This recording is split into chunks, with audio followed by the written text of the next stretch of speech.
सभी को प्रणाम। बाल्यावस्था, युवावस्था, ढलती आयु और वृद्धावस्था, इन चारों अवस्थाओं में कब कब और क्या क्या करना चाहिए, साथ ही समाज पर हमारा जो ऋण है उसे कैसे उतारा जाए, इस बारे में आज के इस वीडियो में हम चर्चा करेंगे। सबसे पहले हम समझते हैं कि आश्रम परंपरा का निर्माण आखिर क्यों किया गया। आयुष्य का समय विभाजन करने की दृष्टि से आश्रम धर्म की परंपरा का निर्माण किया गया।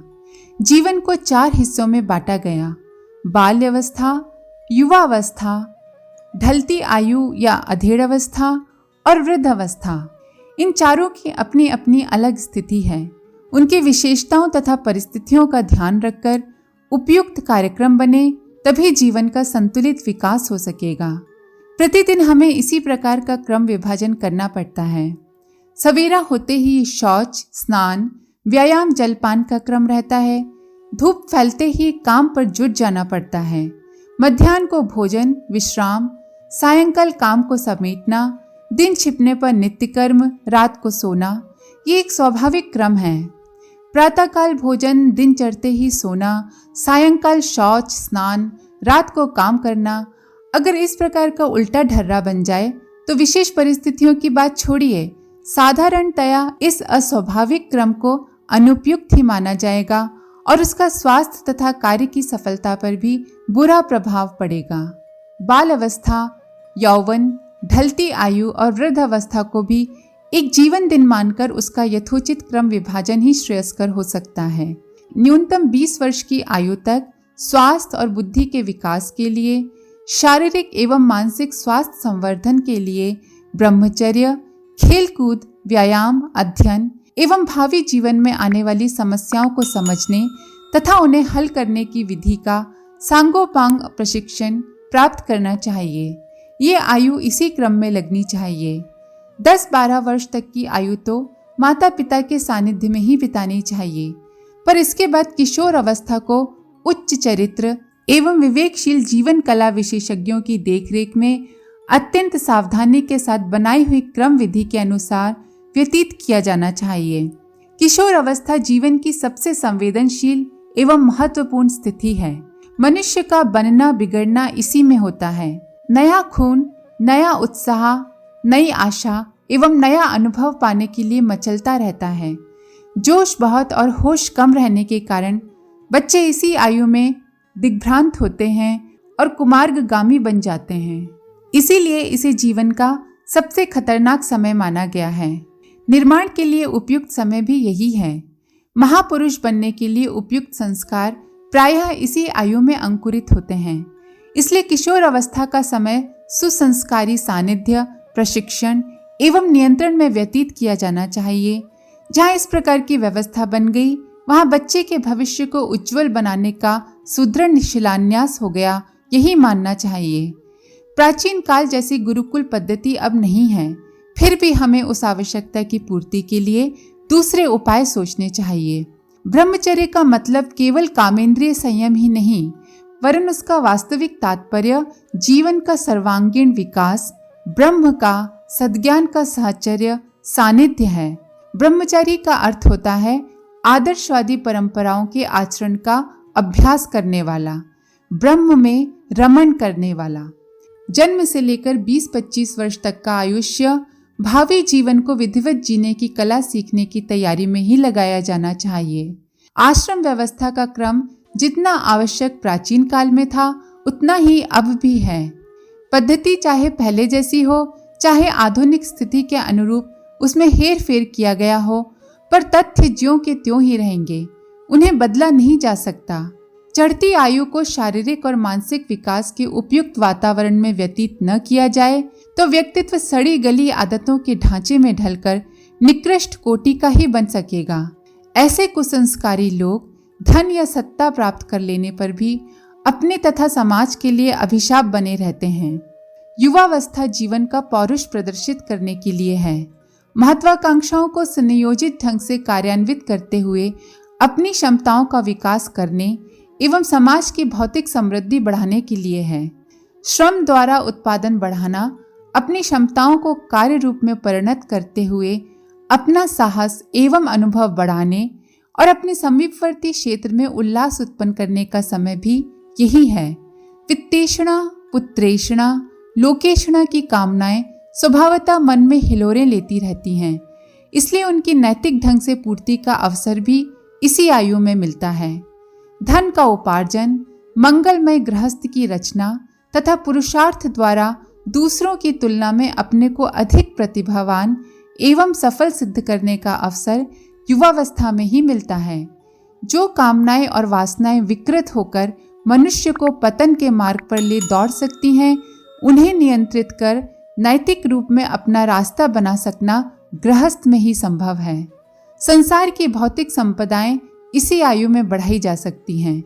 वैज्ञानिक, कलाकार, सैनिक, श्रमिक सभी कोई 20 या 25 से लेकर 50-55 वर्ष की आयु तक महत्वपूर्ण कार्य कर लेते हैं। ये 30 वर्ष का मध्याह्न काल तपते हुए सूर्य की तरह व्यतीत किया जाता है। कर्मठता और पुरुषार्थ इसी आयु में चुनौती देने आते हैं। ब्रह्मचर्य में संग्रहित ज्ञान योग को गृहस्थ में प्रवेश करने पर ही कर्मयोग में परिणत करने का अवसर मिलता है। इसका अर्थ यह नहीं है कि युवावस्था में केवल भौतिक कार्य ही करने चाहिए। आध्यात्मिक या पारमार्थिक कार्यों की ओर ध्यान नहीं देना चाहिए। वास्तविकता ये है कि जीवन को आदि से अंत तक सदुद्देश्यों के लिए ही व्यतीत किया जाना चाहिए। युवावस्था में गृहस्थ रचना से लेकर अर्थ उपार्जन तक जो भी कार्य किए जाएं, उनके पीछे पारमार्थिक उद्देश्य ही सन्निहित रहना चाहिए।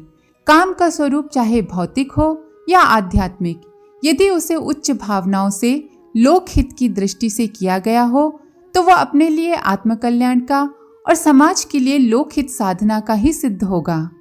सत्कर्म करने की स्थिति प्रत्येक आयु में और प्रत्येक आश्रम में रहती है। व्यक्तिगत जीवन के भौतिक उत्कर्ष के साथ साथ आत्मकल्याण एवं लोकहित के पारमार्थिक कार्य भी चलते रह सकते हैं। संसार के अधिकांश महापुरुषों ने अपने गृहस्थ धर्म का पालन करते हुए युवावस्था में भी जनहित के महत्वपूर्ण कार्यों का संपादन किया है। ढलती आयु, जिसे वानप्रस्थ कहते हैं, समाज का ऋण चुकाने के लिए है। मानव जीवन का तनिक भी विकास सामाजिक सहयोग के बिना संभव नहीं हो सकता। अन्य जीव अपने एकाकी बलबूते पर अपना निर्वाह कर लेते हैं, पर मनुष्य जैसे प्राणी के लिए यह शक्य नहीं। वह श्रम पद पर दूसरों की सहायता पर निर्भर रहता है और जिसे जितना अच्छा सहयोग मिल जाता है उतना ही वह शूरवीर एवं समुन्नत बन सकता है। इस तथ्य ने हर मनुष्य को समाज का ऋणी बना रखा है। ज्ञान संपादन और सुखोपयोग के अवसर ब्रह्मचर्य और गृहस्थ आश्रमों में मिलते हैं।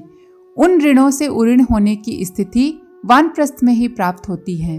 50-55 की आयु तक पहुँचते पहुँचते आमतौर से अपने बच्चे बड़े हो जाते हैं, गृहस्थ में प्रवेश करके कुछ उपार्जन करने लगते हैं। अपनी कमाई भी बुढ़ापे के लिए कुछ तो संचित रहती ही है। इस सबके द्वारा ऐसा क्रम बनाना पड़ता है कि ढलती आयु का व्यक्ति अपने परिवार की साधारण देखभाल तथा व्यवस्था करते हुए अपने समय का कम से कम आधा भाग परमार्थ में, लोकहित में लगाने लगे। समाज सेवा का लोकमानस की उत्कर्षता को बनाने और बढ़ाने का उत्तरदायित्व वानप्रस्थों का है। वे बिना आर्थिक प्रतिफल चाहे लोकहित के कार्यों में समय दे सकते हैं। गुजारे की व्यवस्था घर पर रहने से उन्हें निर्वाह के लिए सार्वजनिक धन की अपेक्षा नहीं करनी पड़ती। इंद्रिय शिथिल होने लगने, रूप यौवन चले जाने से वासनात्मक विकृतियों की संभावना भी कम हो जाती है। लोक सेवा के योग्य अनुभव भी संग्रहित हो जाते हैं और सफेद बाल हो जाने से दूसरों पर इस ढलती उम्र का भी प्रभाव पड़ने लगता है। मृत्यु की समीपता से धर्म में रुचि भी वास्तविक होती है। इसलिए जन कल्याण के लिए निस्वार्थ लोक सेवा का परम पवित्र उत्तरदायित्व वानप्रस्थों के कंधों पर ही आता है। जो लोग उसकी उपेक्षा करते हैं वे समाज के साथ विश्वासघात करने वाले अथवा कर्तव्य की अवहेलना करने वाले कार्यहीन ही माने जा सकते हैं। वानप्रस्थ मानव जीवन का सबसे महत्वपूर्ण समय है। अपने परिवार का भौतिक एवं आध्यात्मिक प्रशिक्षण करने के लिए उसे एक प्रकार से अध्यापक का काम करना पड़ता है। घर को गुरुकुल बनाकर उसमें परिवार के प्रत्येक सदस्य के लिए सर्वांगीण विकास की योजना बनाना और उनमें से हर एक को उचित नियंत्रण में रखना उस कुलपति वानप्रस्थ का ही कर्तव्य है। अवकाश अधिक रहने और सम्मानास्पद स्थिति उपलब्ध रहने के कारण गृह व्यवस्था का संचालन वह अधिक सुविधा पूर्वक कर भी सकता है। इसके अतिरिक्त उसे घर से बाहर सार्वजनिक हित के कार्यों में आगे बढ़ चढ़कर भाग लेना चाहिए। सेवा कार्यों में सबसे उत्कृष्ट प्रकार का, सबसे अधिक आवश्यक और सबसे महत्वपूर्ण यह है कि लोगों की प्रवृत्तियों और भावनाओं को कुमार्गगामी बनने से रोकने और सन्मार्ग की ओर प्रवृत्त करने के लिए पूरी शक्ति और सामर्थ्य का प्रयोग किया जाए। लोकमानस में सात्विकता, सद्भावना और उत्साह करने वाली प्रवृत्तियों का संचालन वानप्रस्थियों का कार्य है। अवकाश के क्षणों का सदुपयोग उन्हें इसी दिशा में करना चाहिए। युग निर्माण योजना के 108 कार्यक्रम इसी प्रकार के हैं जिन्हें अपनाने के लिए वानप्रस्थ आश्रम के लोगों को आगे बढ़कर आना चाहिए। कई व्यक्ति भजन करके शांति प्राप्त करने की बात सोचते हैं। ये बात शरीर से पूर्ण अशक्त हो जाने पर चौथेपन के लिए उपयुक्त हो सकती है, पर जिन्होंने समाज का ऋण नहीं चुकाया है, वानप्रस्थ का कर्तव्य पूरा नहीं किया है, वे इस तरह एकांत की बात सोचने लगे तो उन्हें भगोड़े सिपाहियों की तरह कायर एवं शास्त्र मर्यादा को तोड़ने वाला उच्छृंखल ही माना जाएगा। भजन हर किसी को करना चाहिए और हर आश्रम में उसकी आवश्यकता है। ब्रह्मचर्य और गृहस्थ की तरह वानप्रस्थ में भी भजन, स्वाध्याय, आत्मचिंतन एवं योग साधना करना चाहिए, पर इसके लिए घर छोड़कर भाग खड़े होने या सामाजिक उत्तरदायित्वों को तिलांजलि देने की तनिक भी आवश्यकता नहीं है। जिस प्रकार बचपन में सफेद दाढ़ी मूछ लगाकर बुढ़ा बनने का अभिनय करने वाला उपासास्पद है, उसी प्रकार आश्रम धर्म को तिलांजलि देकर बिना ब्रह्मचर्य, गृहस्थ, वानप्रस्थ की नियत धर्म मर्यादा पूरी किए अंधाधुंध बाबा जी बन जाना भी उतना ही उपासास्पद है। ऐसे लोग अनैतिक वातावरण उत्पन्न करने में ही सहायक होते हैं। आज लाखों बाबा जी इधर उधर मारे मारे फिरते हैं और दूषित वातावरण उत्पन्न करते देखे जाते हैं। उनमें से थोड़े से ही ऐसे होंगे जिन्होंने प्रबल वैराग्य से प्रेरित होकर सामाजिक विषमताओं से जूझने के लिए बुद्ध, शंकराचार्य, दयानंद आदि की तरह समय से पूर्व संन्यास लिया हो। अपवाद किन्हीं विशिष्ट महापुरुषों के लिए उपयुक्त हो सकते हैं। साधारणतया तो आश्रम धर्म की मर्यादाओं का पालन करते हुए नियत विधान के अनुसार ही जीवन को सार्थक बनाने वाले क्रम को अपनाते हुए ही आगे बढ़ना चाहिए। जीवन के अंतिम अध्याय में जब मनुष्य अपने शरीर, मन की ब्रह्मचर्य में, परिवार और समाज की गृहस्थ में और धर्म संस्कृति की वानप्रस्थ में सेवा कर ले, तब उचित है कि 70-80 की उम्र के लगभग संन्यास की तैयारी करे। वसुधैव कुटुंबकम मानता हुआ मोह और तृष्णा से निवृत्त होकर उच्चतम भावनाओं में निमग्न रहे। अपने संपर्क में आने वालों को ज्ञान एवं प्रकाश दे तथा वानप्रस्थों का उसी प्रकार मार्गदर्शन करे जैसे वानप्रस्थ गृहस्थों का मार्ग प्रदर्शन करते हैं।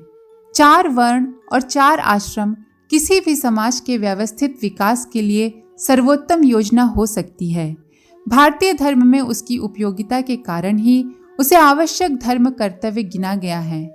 आशा करते हैं आपको इस वीडियो से बहुत कुछ सीखने और जानने को मिला होगा। अगर आपको वीडियो पसंद आया तो अपने सभी साथियों के साथ वीडियो को शेयर करें। आपका कोई सवाल या सुझाव है तो हमें कमेंट बॉक्स में ज़रूर लिखें। आप सभी का बहुत बहुत धन्यवाद। ओम शांति। हमारे YouTube चैनल को सब्सक्राइब करें और बेल आइकन को दबाकर ऑल पर क्लिक करें ताकि नोटिफिकेशंस आपको मिलती रहें।